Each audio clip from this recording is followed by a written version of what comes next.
A tripped alarm at the Fulton County Elections Preparation Center is fueling flames over an already heated debate over election security in Fulton County. 11 Alive's Latasha Givens is live where earlier county officials addressed it.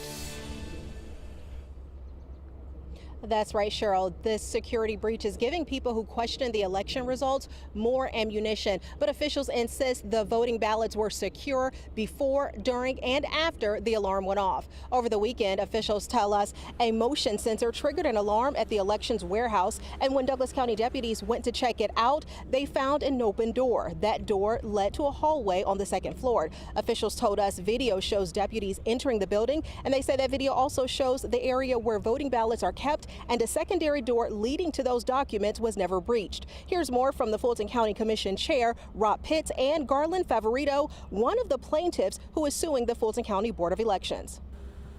The investigation by Sheriff Labatt's office to discover more, including how the door was opened, who opened it, and why, is ongoing and will hopefully be concluded shortly. But I am confident that when the investigation ends, it will put the issue to rest.